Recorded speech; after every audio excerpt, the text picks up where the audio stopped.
आज के टाइम पे सबसे ज़्यादा लोग किस बात से टूट रहे? पैसों से नहीं। Relationship issues, trust, breakup, communication problem, इन सब कारण टूट रहे। अगर आप भी इस दर्द में हो तो वीडियो आपके लिए। और सब्सक्राइब करिए क्योंकि आपके प्रॉब्लम में सल्यूशन लेके आता हूँ आपके लिए। और लाइक करें और उन लोगों को या उन स्टूडेंट या बैचलर को भेजिए जिनको इस वीडियो की ज़रूरत है। तो चलो टाइम वेस्ट ना करते हुए वीडियो को स्टार्ट करते हैं। और वीडियो पूरा देखिए क्योंकि आधी अधूरी इंफॉर्मेशन पॉइजन की तरह होती है। तो देखिए, रिलेशनशिप प्रॉब्लम देखेंगे आज। हम देखने वाले हैं ब्रेकअप क्यों होता है, हम देखेंगे ट्रस्ट इश्यूज का है और कम्युनिकेशन क्यों इम्पोर्टेंट है इस सब चीज़ में। इन सब के पीछे का साइकोलॉजिकल रीज़न जानेंगे और आप रिलेट कर पाओगे कुछ चीज़ें इस तरह से हो रही है। इसके पहले मैंने एक वीडियो भी डाली है कुछ बहुत दिनों पहले जो रिलेशनशिप में, उसमें मैंने बताया है कि एक फीमेल की साइकोलॉजी क्या होती है, एक मेल की साइकोलॉजी क्या होती है। ये जब तक तुम जानोगे नहीं तो आप एक क्राइसिस में और रिलेशनशिप इश्यूज आपके लाइफ में चलते रहेंगे। क्योंकि आपको जानना होगा ऑपोजिट जेंडर के माइंडसेट, उनका नेचर, क्योंकि वो चेंज नहीं होने वाला। जो चीज़ें मैंने उस वीडियो में बताई है वो चेंज नहीं होने वाली क्योंकि वो उनकी साइकोलॉजी बनी है कुछ सालों से और वो चलती जाने वाली है और चल रही भी है।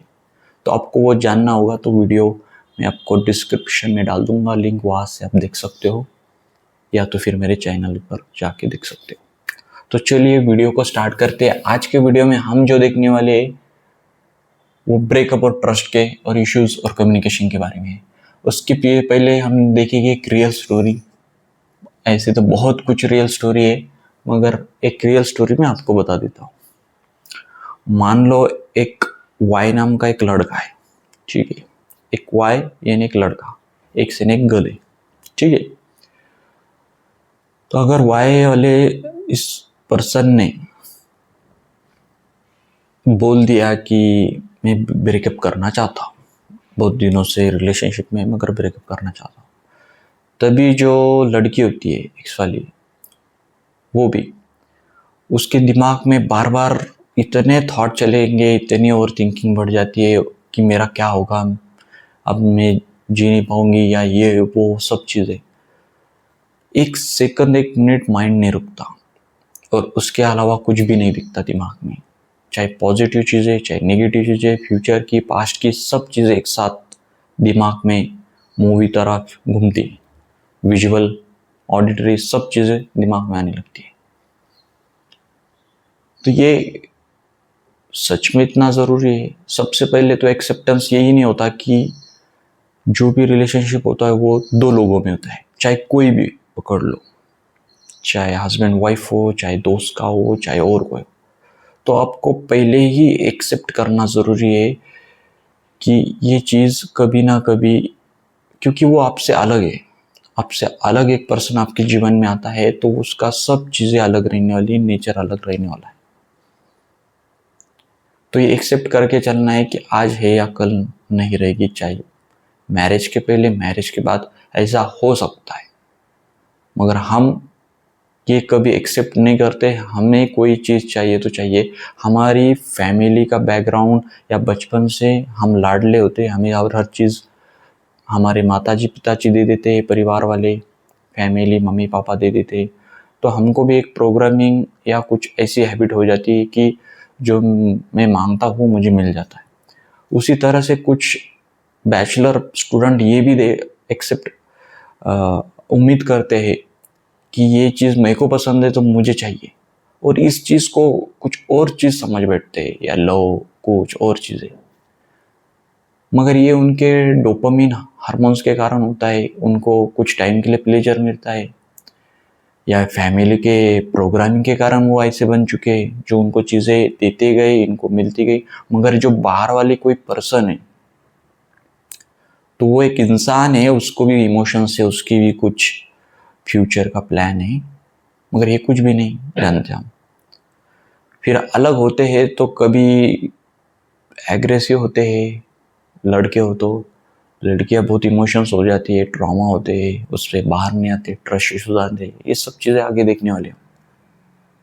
तो कहने का मतलब है कि आपको पहले देखना पड़ेगा। जो मैंने स्टोरी बताई उसमें वो एक्सेप्ट नहीं करते, तो वो स्टोरी में आगे क्या होता है, उसका रीज़न सिर्फ बताना यही था कि उसको टाइम चाहिए था, या कुछ चीज़ें उसके साथ ऐसे हुई थी कि उसको ब्रेकअप करना ज़रूरी था, चाहे वो हॉस्पिटल का रीज़न था या कोई और चीज़ था, उसको टाइम की ज़रूरत थी। मगर तब तक वो ऑपोजिट वाली जो पर्सन है, लड़की, उसको उतना टाइम भी नहीं, दिमाग में सिर्फ वही सोच चली, ओवर थिंक बढ़ जाती है। तो ऐसा ना हो, क्यों होता है, ये सब जानेंगे आगे। तो ये थी बात, रियल स्टोरी, ऐसी बहुत रियल स्टोरी आप भी फील कर रहे होंगे आपके आजू बाजू में। उसके बाद एक छोटा सा एक चीज़ तो बहुत बड़ी है, मगर मैं शॉर्ट में बताऊंगा कि ये लव, रियल लव क्या है अगर एक शब्द में बात की जाए तो। ये रियल लव में ना कोई पैसा मैटर करता है, ना कोई बॉडी मैटर करती है, जो कि आज के टाइम पे जो इमोशंस, जो ट्रस्ट, या जो कुछ माइंड के रिलेटेड चीज़ें, उस पर इम्पोर्टेंट देना कम हो चुका है। सिर्फ बॉडी को इम्पोर्टेंट दे रहे, वो मेरी होनी चाहिए, वो मुझे चाहिए, वो मिलना चाहिए, या कोई गिफ्ट या कोई और चीज़, या कोई ऐसी जो डिमांड या कुछ और चीज़ें होती हैं, या कुछ रेड फ्लैग होते हैं, कुछ टाइम तक साथ में रहना और दूर हो जाना। ऐसे भी कुछ लोग हैं जो थोड़े से, हम बोल सकते हैं, नार्सिसिज्म टाइप के पर्सनालिटी वाले कुछ लोग हैं बाहर, इनसे आपको बच के रहना है।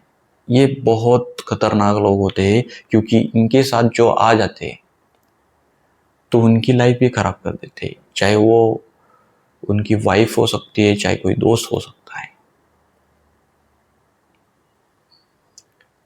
और ये फीमेल से ज़्यादा मेल में ये नार्सिसिज्म वाली पर्सनालिटी वाले देखे गए।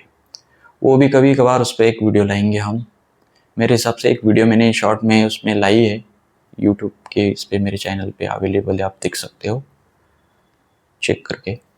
उसमें मैंने डिटेल में बात की है कि कैसे आप पहचान सकते हैं और दूर हो सकते हैं, क्योंकि रेड फ्लैग जो होते हैं रिलेशनशिप में सबसे ज़्यादा इनमें दिखे गए, ये और एंटी सोशल पर्सनैलिटी वाले लोगों में, मगर सबसे ज़्यादा इनमें है, क्योंकि ये पहचानने में आते नहीं जल्दी, और इतना टाइम निकल जाता है, और जो ट्रॉमा होता है एक फीमेल को, वो बहुत सालों तक वहाँ से वो बाहर नहीं आते। तो चलो अगले पॉइंट देखेंगे। तो रियल लव वो है जो मैंने आपको बताने की कोशिश की शॉर्ट में, मगर हमारे जो पॉइंट है वो ये है, ब्रेकअप वाले वगैरह। तो देखिए कि साइकोलॉजी क्या गई थी इस बारे में।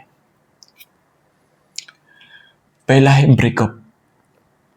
ब्रेकअप में एक चीज़ तो मैंने पहले बताई कि हम एक्सेप्टेंस लेके चलते नहीं, दो लोगों की बात होती है तो वो हम मानते नहीं, कोई चीज़ चाहिए तो चाहिए। तो सबसे पहला पॉइंट आता है बार बार पुरानी यादें।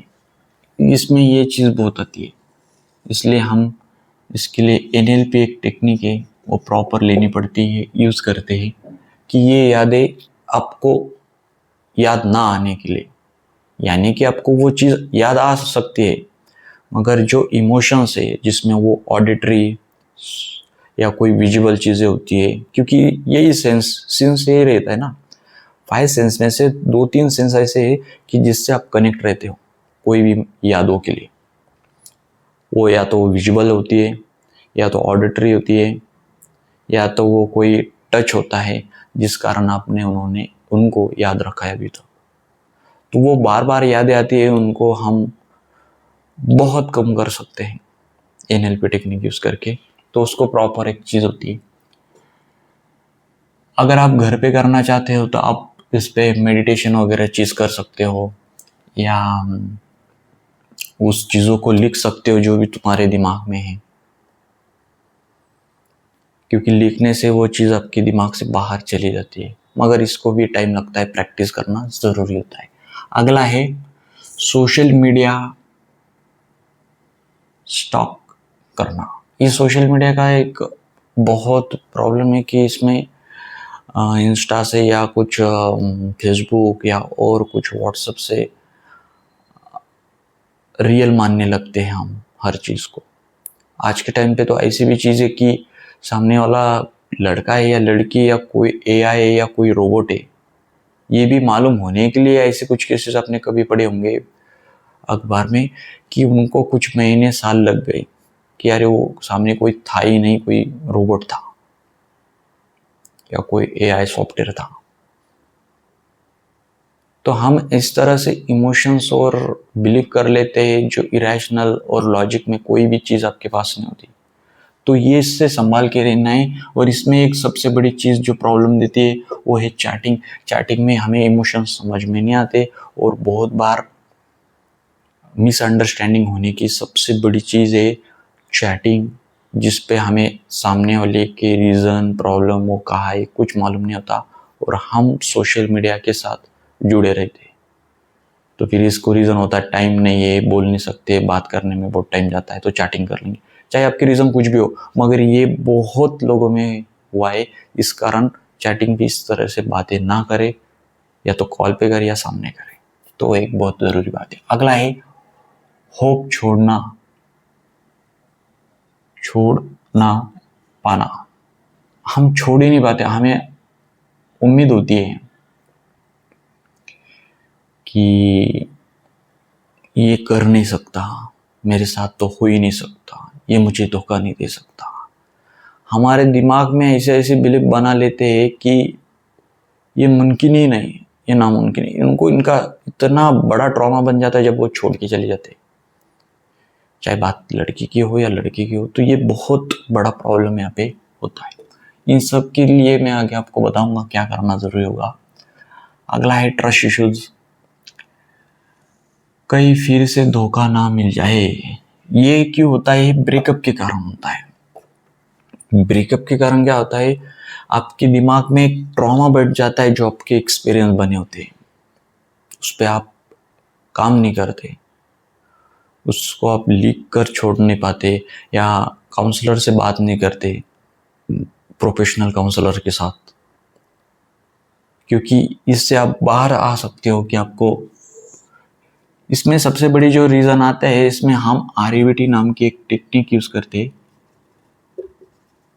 जो अल्बर्ट एलिस जी की है, जिसमें क्या होता है हमारे यहाँ एक बिलीफ बनता है। देखो मैंने यहाँ लिखा है, एक बिलीफ बन जाता है इस चीज़ में। सबसे बड़ी चीज़ हम वो बिलीफ बना लेते हैं, एक कोर बिलीफ जो इरेशनल होता है। क्या होता है? इरेशनल बिलीफ, जो रियलिस्टिक नहीं होता, लॉजिक लेवल नहीं होता, जिसके बारे में कोई प्रूफ नहीं होता, या रेटिंग दी जाए तो बहुत कम रेटिंग दे सकते हैं, कभी कभार की गलती से होता है। तो हो सकता है कि इस चीज़ को अगर देखा जाए कि कहीं फिर से धोखा ना हो जाए, तो हमें क्या एक नज़रिया बन जाता है। जैसे आपने सुना होगा कि सब लड़के एक जैसे होते हैं, कुछ लड़कियों का नज़रिया होता है, या कुछ लड़कों का नज़रिया होता है कि सब लड़कियां एक जैसी होती है। तो ये दोनों भी सेंटेंस गलत है। ये क्यों बने, क्यों सुने आपने? क्योंकि कुछ लोगों को एक्सपीरियंस आया, कुछ स्टूडेंट को या कुछ बैचलर बच्चों को ये एक्सपीरियंस आता है कि मेरे साथ ये चीज़ हुई, एक सिचुएशन हुई, ट्रॉमा हुआ, गलत हुआ, तो वो मान लेते हैं कि सब ऐसी है। तो ये बहुत बड़ा प्रॉब्लम है। अगर ये किसी के साथ फिर से चैटिंग करने लगे तो यहाँ पे भी उनको बहुत प्रॉब्लम आता है, क्योंकि ये एक तरह से चेक करने लगते, क्योंकि इनकी वो आदत पहले नहीं थी। मगर बन क्यों जाती है? क्योंकि उनको जो एक्सपीरियंस आया उस कारण वो चेक करते रहते, या ये भी वैसी तो नहीं, या ये वैसा तो नहीं। इनकी भी गलती नहीं होती, मगर जो आपके दिमाग में, आपके अनकॉन्शियस माइंड में, सबकॉन्शियस माइंड पे जो चीज़ बैठ गई है एक्सपीरियंस लेवल पे, उस कारण आपके साथ ये चीज़ें होती है। तो ये भी बाहर आ सकता है, मगर आपको आरईबीटी की थेरेपी यूज़ करनी पड़ती है, जिसमें आपको देखना पड़ता है कि जो भी मेरे साथ कोई सिचुएशन हुई तो कितनी रेटिंग दे सकते हैं? 10 में से 1 बार, यानी कि आपके जो एक्सपीरियंस आया वो 1 या 2 बार हुआ है। इससे ये नहीं बोल सकते, कंसिडर कर सकते कि 10 में से 2 पॉइंट आ रहे सिर्फ रेटिंग हो रही है, तो हम ऐसे कंसिडर नहीं कर सकते ये प्रॉब्लम सबका प्रॉब्लम है या सब एक जैसे, ऐसे नहीं हो सकता ना।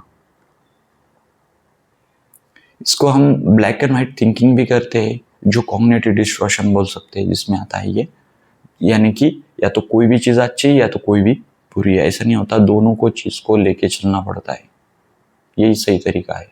कभी बुरा भी हो सकता है, कभी अच्छा भी हो सकता है, कोई दोनों मिक्स भी हो सकते हैं। रेगुलर में कोई भी चीज़ अच्छी नहीं हो सकती, रेगुलर में कोई चीज़ बुरी नहीं हो सकती। तो यहाँ पे देखना ज़रूरी है कि मेरे मेरे पास कोई प्रूफ है कि वो उसी तरह है। जब आप प्रूफ देखने लगते हो, रेटिंग देने लगते हो, रियलिस्टिक चीज़ें देखने लगते हो, तो आपका ट्रस्ट इश्यूज खत्म होने लगेगा। उसको आपको प्रैक्टिस करने की ज़रूरत होती है।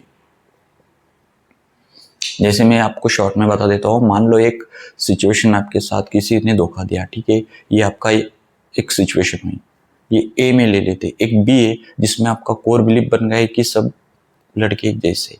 सी में क्या है, वो जो नया लड़का है आपके साथ रह रहा है, उसने सिर्फ क्या है, एक बार फोन नहीं उठाया, या एक या 2 बार, ठीक है, 2-3 बार फोन नहीं उठाया, तो आपके माइंड ने क्या सोच लिया कि नहीं ये भी उसी तरह है, ये भी छोड़ के जाने वाला है, इसने भी अपने फायदे की बात की, मतलब ये ऐसा है वैसा है, तो आप वो मान लेते हो और आपका जो बिलीफ बढ़ जाता है, सी में वो कॉन्सिक्वेंसेस आ जाते हैं कि यार नहीं ये भी वैसा कर रहा है, emotions, heart beat, aggression, stress और थिंकिंग बढ़ जाती है, और मना मान लेते कि ऐसा ही है। तो आपको जो डी बोलते डिस्प्यूट, उसमें आपको देखना पड़ता है कि क्या ये सच में सही है। रेटिंग दिया जाए तो मेरे पास कोई प्रूफ ही नहीं, ना कोई सबूत है ना प्रूफ है, सिर्फ मान लिया हमने, ना कोई लॉजिक लग रहा है इसमें, ना दिखाने के लिए कोई चीज़ है यार ये जानबूझ के कर रहा है कि वो मैं देख पा रहा हूँ उधर से वो जानबूझ के फ़ोन नहीं उठा रहा है, ऐसा नहीं है। वो कहाँ है, आप कहाँ है, आपने फ़ोन लगाया, हो सकता है कोई मीटिंग में, कोई हॉस्पिटल में, कोई काम में, या कोई बाइक पे, या कोई कार चला रहा है, या कुछ काम में हो, ऐसा भी हो सकता है। मगर हम दिमाग में वो पिछले ट्रिगर को क्लिक हो जाता है और मान लेते हैं कि ये भी उस तरह है, तो ऐसे नहीं चलता। फिर आप बाद में जो ई होता है आरबीटी का, तो उसमें आप समझ जाते हो कि ये सिर्फ मेरा थॉट था, ना वो रियलिस्टिक थॉट था, ये कोर बिलीफ था। तो ये प्रैक्टिस आप जब करते हो तो आप इससे बाहर आ जाते हो। अगला है हर पार्टनर पर शक करना। जैसे यहाँ पे भी वही है, आरबीटी देखना है कि शक क्यों करना चाहिए, शक करने के लिए मेरे पास कोई प्रूफ है क्या, या मैं 10 में से कितनी बार हुआ है, 2 बार हुआ है, तो ये हम नहीं मान सकते कि ये सही तरीका है। क्या रियलिस्टिक है क्या, या किसी के बात से हम मान रहे हैं, क्या मेरे पास कोई प्रूफ है। ये सब चीज़ें जब प्रैक्टिस करोगे तो आप समझ में आ सकते हैं। ये भी मानकर चल सकते हैं कि मेरी जगह कोई मेरा दोस्त होता या कोई और होता तो वो कैसे सोचते, दूसरी नज़रों से सोचिए। आपका आईना निकाल, अपना गॉगल निकाल के दूसरे गॉगल से देखिए, तब भी आप यहाँ से बाहर आ सकते हैं प्रैक्टिस के बाद। अगला है कम्युनिकेशन प्रॉब्लम, जिसमें दिल की बात ना कह पाना और छोटी बात पर मिसअंडरस्टैंडिंग करना। ये तो बहुत ही इम्पोर्टेंट है, जो मैं बाद में आगे बताने वाला हूँ, कम्युनिकेशन। तो ये इसके कारण बहुत रिलेशनशिप में इश्यूज आते हैं, क्योंकि कम्युनिकेशन में क्या होता है, जो भी तुम्हारे दिमाग में होता है वो चीज़ आप बोलते नहीं, तो उनको क्या समझ में आने वाला है। जैसे कि बहुत लोगों का ये बहुत मिसअंडरस्टैंडिंग या गलत थॉट बैठा है कि मेरे दिमाग की बात मेरे आंखों से उसको पता चलनी चाहिए कि मुझे क्या चाहिए। अरे क्यों, आप बोल सकते हैं ना, बोल के बोलो कि मुझे ये चाहिए। कोई मूवीज देख ली या कोई चीज़ पढ़ ली तो वही दिमाग में लेके घूमते कि नहीं नहीं तुमने ये क्यों नहीं लाया, क्योंकि तुमको पता क्यों नहीं, तुमने जानना चाहिए था कि मुझे ये पसंद है। अरे तुम बोल सकते हो, बोल के भी बताओ कि ये चीज़ चाहिए तो चाहिए, चाहे कोई खाने की चीज़ हो, चाहे कोई पहनने की चीज़ हो, चाहे और चीज़ हो कोई। मगर हम कम्युनिकेशन नहीं करते और इस कारण, क्योंकि बोलने से उसको पता भी चलेगा और इतनी दिक्कत आएगी नहीं जो आप कॉम्प्लिकेटेड बना लेते प्रॉब्लम को, यार वो लाना चाहिए, ये होना चाहिए। जो भी मन में चीज़ें होती है वो दबा के रखते हैं, या तो दोस्त को या कोई और चीज़ उनके साथ बात करते हो, काउंसलर के साथ, और उनसे बात नहीं करते जिनसे बात करनी ज़रूरी है, जिनके साथ आप दिन भर रहते हो, सालों से रहते आए हो अपने वाइफ के साथ, हस्बैंड के साथ, बॉयफ्रेंड के साथ, गर्लफ्रेंड के साथ। तो जो भी प्रॉब्लम हो या कोई भी चीज़ वो डायरेक्ट बोल के क्लियर आउट करना ज़रूरी होता है, क्योंकि अनकम्प्लीट चीज़ें या कोई चीज़ दिमाग में हम घुमाते रहते, दिमाग में सोचते रहते, तो फिर माइंड और कॉम्प्लिकेटेड हो जाता है और वो पजल की तरह हो जाता है, जो पजल लगते ही नहीं कभी। फिर और प्रॉब्लम आ जाती है, ओवर थिंकिंग बढ़ जाती है, एंग्जाइटी बढ़ जाती है, स्ट्रेस बढ़ जाता है, सेल्फ डाउट बढ़ जाता है, शक करने लगते हैं, ट्रस्ट इश्यूज आने लगते हैं। ये सब चीज़ें होती है इस कारण मिसअंडरस्टैंडिंग आपकी बढ़ जाती है। तो देखिए, आपका ये था ये सब चीज़ें, इस पर मैंने कुछ सोल्यूशन भी बताए जो बहुत बड़े प्रॉब्लम होते हैं। NLP और RBT की ज़रूरत यहाँ पड़ती है ट्रस्ट के लिए, ब्रेकअप के लिए, ठीक है। इसमें और भी चीज़ें हैं इसके अलावा भी। इसके बाद है आप इसका साइकोलॉजिकल सोल्यूशन क्या है, जो सबसे इम्पोर्टेंट पॉइंट अब मैं बताने वाला हूँ। इसमें से पहला है इमोशंस एक्सेप्ट करो। ये हम नहीं करते, दर्द को इग्नोर मत करो, इमोशंस को नाम दो। ये लाइन जो बताई है बहुत पावरफुल है, क्योंकि क्या होता है, हम इमोशंस को इग्नोर करते हैं। कोई दर्द होता है, छोड़ने की कोशिश करते हैं, इग्नोर कर देते हैं, अवॉइड करने को लगते हैं। हमें लगता है अवॉइड किया ना तो वो हम बाहर आ जाएंगे। नहीं, इस पे भी मैंने एक वीडियो बनाई है, जो एंजाइटी में या स्ट्रेस की वीडियो में आपको मिल जाएगा, कि हमें लगता है कि कोई चीज़ जिससे हम डरते हैं उसको अवॉइड करें तो फिर दूर हो जाते हैं हम, फिर वो सामने नहीं आएगी। मान लो कि कोई कुत्ते से हमें डर लगता है, तो वो गली से जाने से हम क्या करते हैं, अवॉइड करते हैं कि दूसरे गली से जाएंगे। मगर जितना तुम दूर से अवॉइड करके भागते हो, उतना वो तुम्हारे सामने आ जाता है, कोई भी चीज़, कोई भी थॉट, कोई भी ऑब्जेक्ट। क्यों? क्योंकि तुम वही सोच रहे होते हो, वही एंग्जाइटी और थिंकिंग में होते हो, और तुम्हें लगता है कि मैं वहाँ से दूर हूँ। फिजिकली दूर हो, यहाँ से आप दूर नहीं होते, आपके दिमाग में वही चलता रहता है। तो इमोशंस को मान लो, जो भी हो उसको एक्सेप्ट करो। दुख हो रहा है, होने दो। एंग्जाइटी हो रही है, होने दो। ओवर थिंकिंग हो रही है तो होने दो। उस पर बात करो और एक्सेप्ट करो उस चीज़ को, दबा के मत रहो। क्योंकि जो भी इमोशंस दबा के रखते हम, इसको हल्के में मतलब, इमोशंस दबाने के कारण आपको डाइजेशन प्रॉब्लम हो सकता है, आपके हेयर लॉस हो सकते हैं, आपके हेयर सफ़ेद हो सकते हैं। क्योंकि जो भी चीज़ ब्रेन में, माइंड में दबाई जाती है, वो कहीं ना कहीं से तो बाहर आती है। जैसे आपने वो देखे होंगे कुछ गाँव के इधर, कुछ मराठी में बोलते हैं कि उनके घास फूस कुछ खाया, कुछ खिलाया हो, या कुछ उनमें देवी आ गई उनके अंदर। तो वो जो चीज़ होती है, वो ऐसी कुछ चीज़ होती नहीं है। साइकोलॉजिस्ट वाले इन चीज़ों को हम मानते नहीं, क्योंकि ये एक साइकोलॉजिकल प्रॉब्लम होता है जिसमें उनकी इमोशन दबाए जाते हैं, और वो इमोशन निकलने के लिए वो उस तरह से पर्सनालिटी उनकी बन जाती है कुछ टाइम के लिए। क्योंकि वो पर्सनालिटी में आने के बाद सब लोग उनको इम्पोर्टेंट भी देते हैं, और जिस लोगों ने उनको दर्द दिया है, उनकी सास ने दर्द दिया, तो उनको वो पैर से मारते हैं। मगर उनकी आइडेंटिटी उस टाइम एक देवी माँ की होती है या कोई और की होती है। मगर वो इमोशंस निकालने के लिए पर्सनालिटी ने ये रूप लिया, ये धारण की। तो ये इमोशंस की पावर है। इसलिए इमोशंस को एक्सेप्ट करो, देखो, लिखो, बोलो, काउंसलर के हेल्प लो। आप मुझसे कनेक्ट हो सकते हो, क्योंकि ये बहुत ज़रूरी है। बहुत लोग ये दबा के रखते हैं। इसके अलावा डाइजेशन की भी प्रॉब्लम इमोशंस के कारण होती है, क्योंकि हमारा पेट हमारा दूसरा ब्रेन है, ब्रेन से कनेक्ट होता है ये, स्पाइनल कॉर्ड से।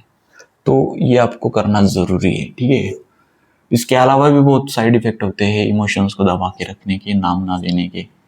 अगला है थॉट चेक करो। ये CBT यानी कि cognitive behaviour therapy, Aaron Beck ji की है।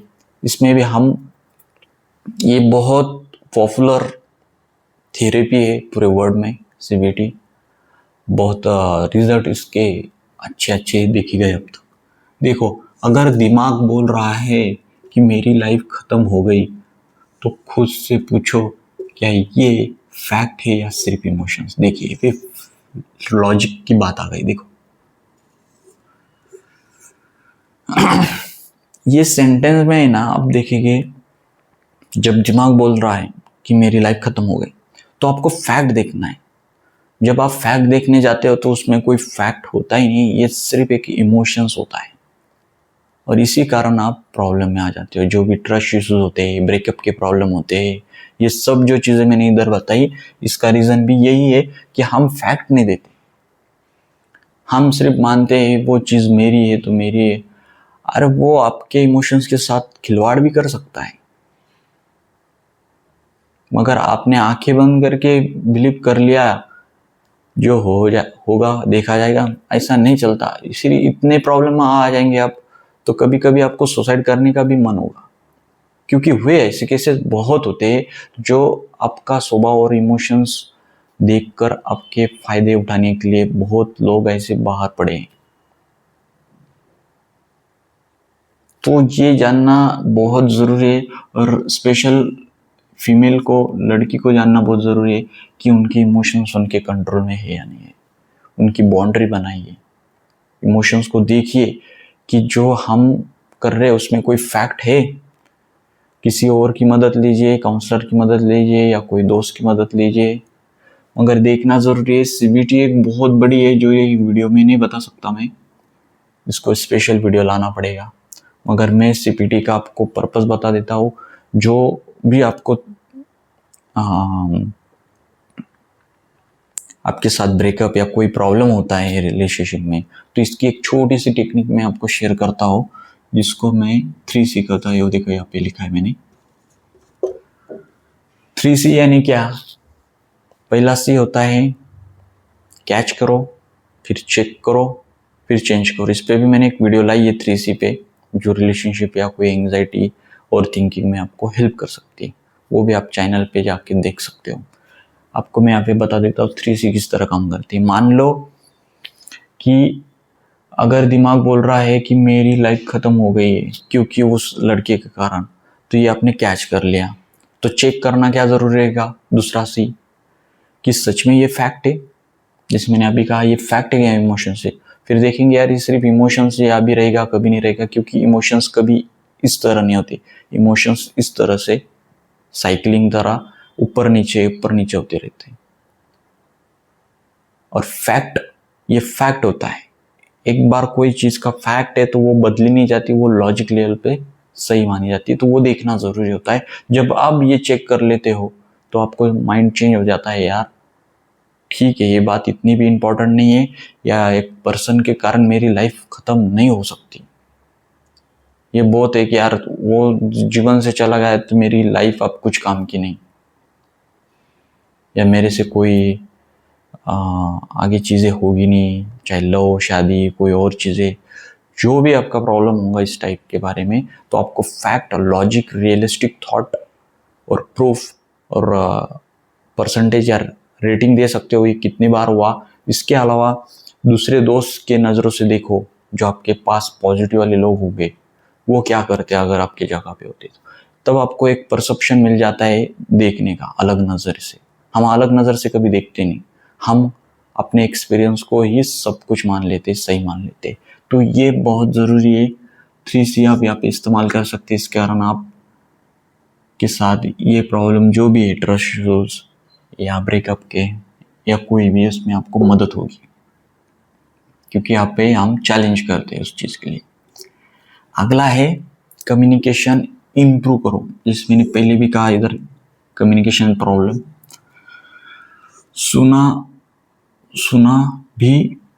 सुनना भी कम्युनिकेशन है, और सिर्फ बोलना ही कम्युनिकेशन नहीं होता।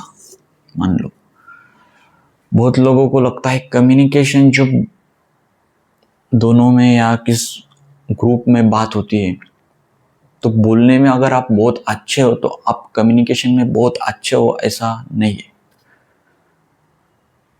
मैं तो बोलूँगा जो बहुत अच्छे मन लगा के सामने वाले की इमोशंस को समझता है, फिर कुछ टाइम बाद आंसर करता है, पूरा बात सुनने के बाद, समझने के बाद, वो कम्युनिकेशन बहुत बढ़िया होता है। तो यहाँ यही होता है, सबसे बड़ा क्या है, कम्युनिकेशन का प्रॉब्लम रिलेशनशिप में आता है। हम छोटी बड़ी चीज़ बारे में बोलते नहीं, जो भी हो, चाहे रिलेशनशिप में कोई तुम्हारे दोस्त हो सकते हैं, बात कर दो, वो है उनसे साथ बात होती है। कोई भी छोटी बड़ी चीज़ आप छुपाओ मत, उनसे बात करो, दोस्त जैसे बात करो। रिलेशनशिप को दोस्त की जगह हम ऐसे बना लेते हैं कि तुम वाइफ हो, तुमको सुनना पड़ेगा, या तुम हस्बैंड हो, तुमको सुनना पड़ेगा। ऐसा नहीं, दोनों को एक साथ कम्युनिकेट करना पड़ेगा हर एक चीज़ के लिए, चाहे वो अच्छी हो, बुरी हो, हैप्पी वाली हो, दुख हो, सैड हो, प्रॉब्लम हो, फाइनेंशियल इश्यूज हो। हर एक चीज़ पे बात करने से कॉन्फ्लिक्ट या इश्यूज आते नहीं हैं। तो ये बहुत ज़रूरी है कि हर प्रॉब्लम पे बात की जानी चाहिए, यानी कि कम्युनिकेशन करना बहुत ज़रूरी है, जानना ज़रूरी है। अगला है सेल्फ वर्थ बिल्ड करना। आपकी वैल्यू किसी रिलेशनशिप से डिसाइड नहीं होती। बहुत बार ऐसा होता है कि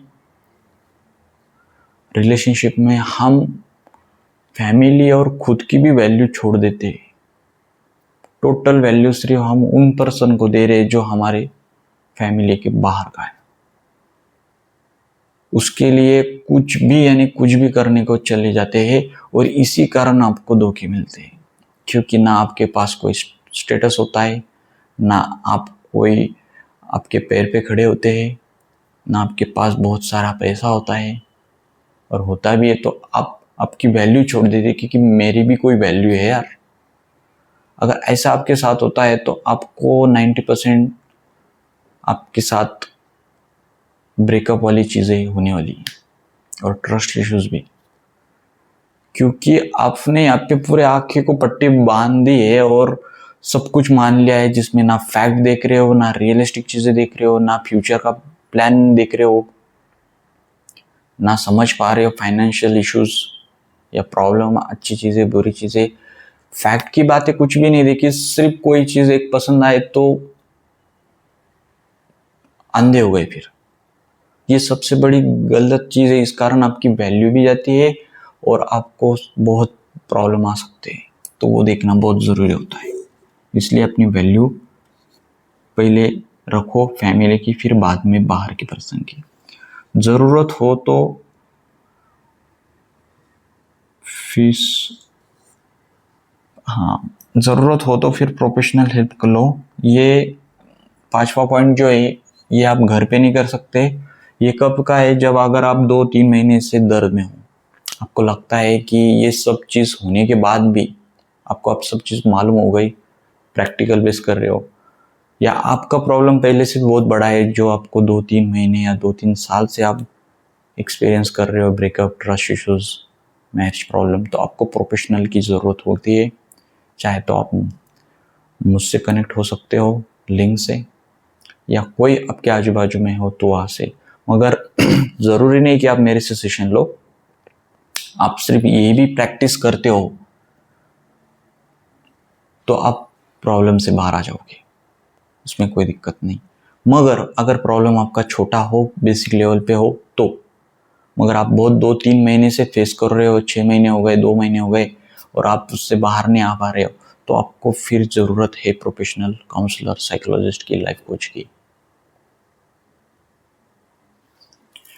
ये देखिए फ्री हो जो 15 मिनट क्लैरिटी कॉल है, जो मैं लिंक आपको दे दूंगा, वहाँ से आप मेरे साथ डिस्कस कर सकते हो। अगर आपको लगा तो आप सेशन ले सकते हो। तो आपको वीडियो कैसा लगा वो कमेंट करिए, अगर पसंद आया तो शेयर करिए, मदद करिए, और सब्सक्राइब कर सकते हो अगर पसंद आए तो। मिलते हैं अगले वीडियो में, तब तक के लिए बाय और थैंक यू।